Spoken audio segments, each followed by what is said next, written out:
ఈరోజు ఆంధ్రప్రదేశ్లో ఒక విష సంస్కృతి నడుస్తూ ఉంది.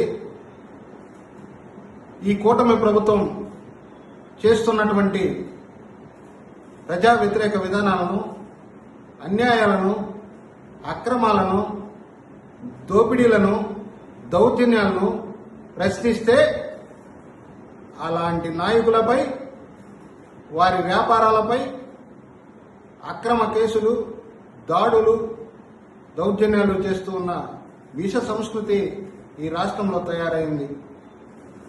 అందుకు ఉదాహరణ నిన్నటి రోజున నెల్లూరు జిల్లాలో గౌరవ శాసన మండలి సభ్యులు పర్వతరెడ్డి చంద్రశేఖర్ రెడ్డి గారు ఈ రాష్ట్రంలో జరుగుతున్నటువంటి, ఈ రాష్ట్ర ప్రభుత్వం చేస్తున్నటువంటి అవినీతిని, దోపిడీని, దౌర్జన్యాలను ప్రశ్నించడం జరిగినది. ముఖ్యంగా తిరుమల లడ్డీ కల్తీ విషయంలో శాసన మండలిలో ఆయన ఇచ్చినటువంటి ప్రశ్నలకు సమాధానాలు చెప్పలేక ఆ రోజు అధికార పార్టీ తోక ముడుచుకున్న సంగతి మనందరికీ తెలిసిన విషయమే. అంతేకాకుండా మెగా డిఎస్సి పేరుతో ప్రజల్ని దగా చేసి, విద్యార్థులను మోసం చేసి, లక్షలాది మంది డిఎస్సి రాసినటువంటి నిరుద్యోగ యువకులకు అన్యాయం చేసి, సంతలో మేకలు నమ్ముకున్నట్టు టీచర్ పోస్టులను అమ్ముకుంటే దాని గురించి గట్టిగా మీడియా ముఖంగా ఈ రాష్ట్ర ప్రజలందరికీ తెలిసే విధంగా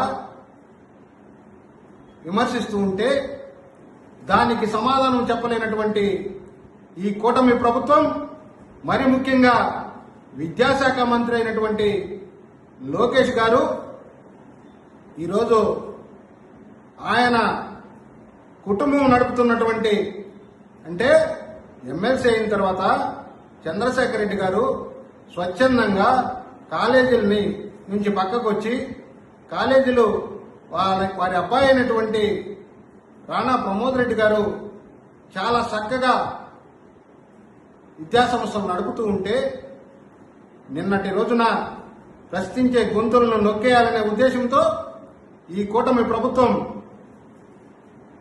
ఒక 10 మంది అధికారులను పంపించి నెల్లూరు జిల్లాలో ఉన్నటువంటి కృష్ణ చైతన్య విద్యా సంస్థల మీద దాడి చేయడాన్ని ఇది ఏమమైన చర్యగా నేను వర్ణిస్తూ ఉన్నా. ఎందుకంటున్నానంటే ఈ నెల్లూరు జిల్లాలో 1998లో స్థాపించినటువంటి కృష్ణ చైతన్య విద్యా సంస్థలు నాటి నుంచి నేటి వరకు అంచెలంచెలుగా వెతుకుతూ అతి సామాన్య పేద మధ్యతరగతి విద్యార్థులు కూడా చదువుకునేటందుకు వీలుగా తక్కువ ఫీజులతో మంచి విద్యను, మంచి బోధనను, మంచి అధ్యాపకులను పెట్టి చెప్పిస్తూ ఉంటే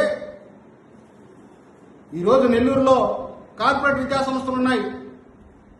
సాక్షాత్ మంత్రి నారాయణ గారి నారాయణ విద్యా సంస్థలు ఉన్నాయి. అదేవిధంగా శ్రీ చైతన్య విద్యా సంస్థలు ఉన్నాయి. ఒక్కొక్క విద్యార్థి నుంచి రకరకాల పేర్లతో ఐఐటీలని, జేఈలని, మెయిన్లని రకరకాలుగా 2 లక్షల నుంచి 3 లక్షల రూపాయలు ఫీజులు వసూలు చేస్తూ, ముక్కుపిండి వసూలు చేస్తూ ఉంటే ఒక సాధారణ విద్యార్థి చదువుకోలేని పరిస్థితుల్లో ఈ కృష్ణ చైతన్య విద్యా సంస్థలు తక్కువ ఫీజుతో ఎక్కువ విద్యను, మంచి విద్యను బోధిస్తూ ఉంటే ఈరోజు ఈ జిల్లాలో సుమారు 16,000 మంది విద్యార్థులతో ఒక మంచి విద్యా సంస్థగా నెల్లూరులో ఉంటే ఆ విద్యా సంస్థను ఇబ్బంది పెట్టాలని, అదేవిధంగా చంద్రశేఖర్ రెడ్డి గారిని ప్రశ్నిస్తున్నాడని చెప్పి ఆయన భయపెట్టాలనే ప్రయత్నాన్ని నేను తీవ్రంగా ఖండిస్తూ ఉన్నా. ఒక్కటైతే చెప్తున్నా, కూటమి ప్రభుత్వం చేస్తున్నటువంటి అరాచకాలను గురించి ప్రశ్నించే ఎవరినైనా ఇదే విధంగా చేస్తూ పోతే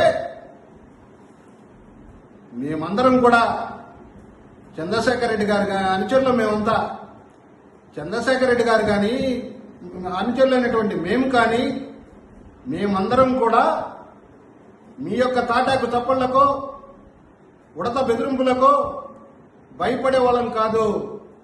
మేము జగనన్న సైనికులం. కాబట్టి మీరు అలాంటి బెదిరింపులకు భయపడతారనుకుంటే పొరపాటు. అలాంటి బెదిరింపులకు మా నాయకులు కానీ మేము కానీ భయపడే ప్రసక్తే లేదు. మేము ఒకటే చెప్తున్నాం, ఈరోజు నెల్లూరు జిల్లాలో అనేక విద్యాసంస్థలు ఉన్నాయి.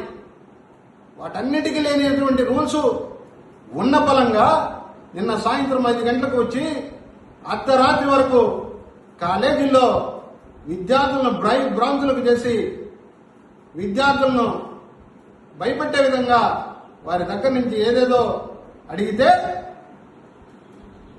విద్యాసంస్థలు నడుపుతున్నటువంటి రాణా ప్రమోద్ రెడ్డి గారు విద్యాసంస్థల అధ్యక్షుడైతే చంద్రశేఖర్ రెడ్డి గారు భయపెడతారనుకుంటే అది మీ యొక్క అవగాహన లోపం అని చెప్పి నేను ఈ సందర్భంగా తెలియజేస్తున్నా. చంద్రశేఖర్ రెడ్డి గారు ప్రశ్నించినందుకు వారి కుటుంబ సభ్యులు నడిపే విద్యా సంస్థల మీద దాడి చేస్తారా? మీరు చేసింది విద్యా సంస్థల మీద కాదు, ఇది పేదల మీద జరుగుతున్నటువంటి దాడి. పేద విద్యార్థులు చదువుకునేటువంటి విద్యా సంస్థల మీద జరుగుతున్నటువంటి దాడి. ఈరోజు గమనిస్తున్నారు, ఈ జిల్లాలో ఉన్నటువంటి ప్రతి ఒక్క మధ్యతరగతి కుటుంబీకుడు కూడా ఏంది అరాచకం, ఏంది దౌర్జన్యం? మధ్యతరగతి ఫీజులు సుమారు 15,000 నుంచి 20,000 ఫీజులు పెట్టి ప్రతి ఒక్క పేద విద్యార్థి కూడా చదువుకునే విధంగా ఉన్నటువంటి విద్యా సంస్థల మీద ఇలాంటి దౌర్జన్యాలు ఏంటని చెప్పి అందరూ కూడా గమనిస్తున్నారు. ఒక్కటే నేను చెప్తున్నా, అధికారులకు కూడా, వచ్చినటువంటి అధికారులకు కూడా ఒకటే చెప్తున్నా, ప్రభుత్వ పెద్దలు చెప్పారనో లేదంటే మంత్రి నారాయణ గారు చెప్పారనో మీరు మంచి విద్యా సంస్థ అయినటువంటి కృష్ణ చైతన్య విద్యా సంస్థల మీద దాడులు చేస్తే రాబోయే రోజుల్లో మీరు చాలా నష్టపోవాల్సి వస్తుందని చెప్పి నేను ఈ సందర్భంగా తెలియజేస్తున్నా. ఎందుకంటున్నానంటే మీరు ఎవరో చెప్పారని కాకుండా మీ మనస్సాక్షితో ఎంక్వైరీ చేయండి, తప్పులుంటే చర్యలు తీసుకోండి. కానీ నెల్లూరు జిల్లాలో సుమారు 70 ఇంటర్మీడియట్ కాలేజీలు ఉంటే వాటినన్నింటినీ వదిలేసి కేవలం కృష్ణ చైతన్య విద్యా సంస్థల మీద 6 కాలేజీల మీద దాడి చేయటమైంది. దాన్ని నేను ప్రశ్నిస్తున్నా. ఇలాంటి దాడులకు భయపడే ప్రసక్తే లేదు. మా నాయకుడు ఈరోజు ఆంధ్ర రాష్ట్రంలో జరుగుతున్నటువంటి అన్యాయాలను, అక్రమాలను సాక్ష్యాధారాలతో సహా నిరూపిస్తూ ఉంటే దానికి సమాధానం చెప్పండి. ఈరోజు మెగా డిఎస్సీ అన్నారు, దాన్ని దగా డిఎస్సీగా చేశారు. దాంట్లో తప్పులు జరిగాయి. స్పోర్ట్స్ కోటా పేరుతో మీతో పాటు యువకాలంలో నడిచినటువంటి మీ తెలుగుదేశం కార్యకర్తలకి ఉద్యోగాలు ఇచ్చారు. క్వాలిఫికేషన్ లేకపోయినా కూడా ఉద్యోగాలు ఇచ్చారు. దాని మీద సిబిఐ విచారణ జరిపించండి అని చెప్పి మా నాయకుడు శాసన మండలి సభ్యులు చంద్రశేఖర్ రెడ్డి గారు మిమ్మల్ని కోరితే దాన్ని పక్కన పెట్టి దానికి సమాధానం చెప్పకుండా ఈరోజు వారి కుటుంబ సభ్యులు నడుపుతున్నటువంటి మంచి విద్యా సంస్థల మీద దాడి చేస్తారా? రండి, నెల్లూరు జిల్లాలోకి రండి. ఎన్ని కళాశాలలు ఉన్నాయో, నారాయణకి సంబంధించి, చైతన్యకి సంబంధించి స్కూళ్ళు ఉన్నాయో వాటికి పర్మిషన్ ఉన్నాయా, లేకుంటే వాటికి కావలసినటువంటి అన్ని రకాల అనుమతులు ఉన్నాయా లేదా ఒక్కసారి చూడండి అని చెప్పి నేను ఈ సందర్భంగా తెలియజేస్తున్నా. వాటికి ఒక న్యాయం మా నాయకుడు కుటుంబ సభ్యులు నడుపుతున్నటువంటి కృష్ణ చైతన్య విద్యా సంస్థలకి ఒక చట్టమా అని చెప్పి నేను ఈ సందర్భంగా కూటమి ప్రభుత్వాన్ని, నారా లోకేష్ గారిని, మంత్రి నారాయణ గారిని ప్రశ్నిస్తున్నా. మీరు నొక్కేయాలని చూస్తే ఇంకొంచెం ఎక్కువ అవుతుంది తప్ప గమ్ముగా కూర్చుండే పరిస్థితే కాదు అని చెప్పి నేను ఈ సందర్భంగా వారిని హెచ్చరిస్తూ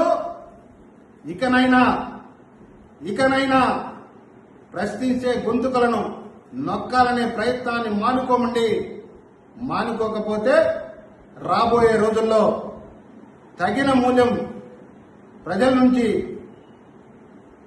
అనుభవించాల్సి వస్తుందని చెప్పి నేను ఈ సందర్భంగా తెలియజేస్తూ ఉన్నా.